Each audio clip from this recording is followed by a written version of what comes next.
Bismillahirrahmanirrahim.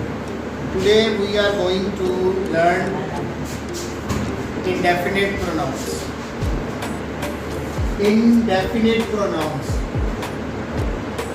A pronoun having no specific referent. Referent का मतलब होता है किसी को मुखातिब करना, ठीक है। जैसे मैं कहता हूँ कि you are working very hard. You are working very hard. अब इसमें मैं you को क्या कर रहा हूँ, मुखातिब कर रहा हूँ, ठीक है। यानी मेरा रेफरेंट जो है ना वो you है, ठीक है। लेकिन इंडेफिनिट प्रोनाउन में हम किसी को स्पेसिफाई नहीं करते, बल्कि एक जनरल टर्म्स में लेते हैं, ठीक है। मिसाल के तौर पे पहले दोबारा इसको एक दफ़ा देखने से ये है क्या, a pronoun having no specific, specific यानी मखसूस, खास, रेफरेंट यानी हम किसी को मुखातिब नहीं कर रहे बल्कि जनरली सबको जो है ना वो हम उसमें शामिल कर रहे हैं, ठीक है। ये रेफरेंट प्रोनाउंस कौन कौन से हैं? Someone, somebody, anyone, anything, each, every, everyone, one etcetera. और भी हैं लेकिन मैंने इनको चंद एक आपके सामने लिख दिए ताकि आप इनके समझ आए।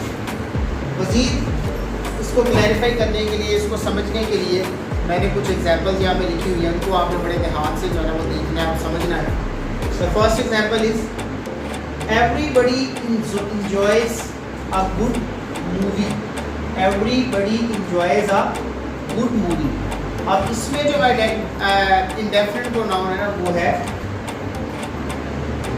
एवरीबडी। अब इसमें देखें किसी को स्पेसिफाई नहीं किया गया, किसी एक शख्स के बारे में बात नहीं की गई, बल्कि जनरली सबको समझने के मुखातिब कर दिया गया कि अच्छी मूवी जो है ना उसको हर कोई इंजॉय करे।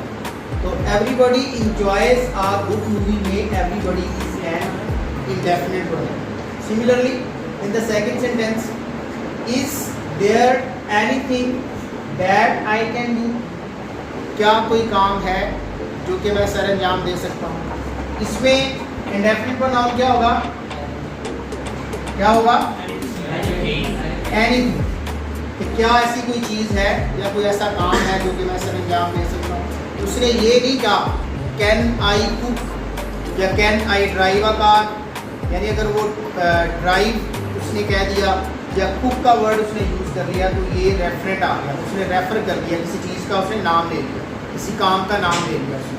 जबकि इंडेफिनिट प्रोनाउन हम तब यूज़ करते हैं जब हम कोई रेफरेंट ना ले रहे हैं। उसके बाद है नोबडी नोज द ट्रबल, कोई भी उस मुश्किल से वाकिफ़ नहीं, आई हैव सीन, जिसका मैंने सामना किया। What is indefinite pronoun in this sentence? Nobody, ठीक है।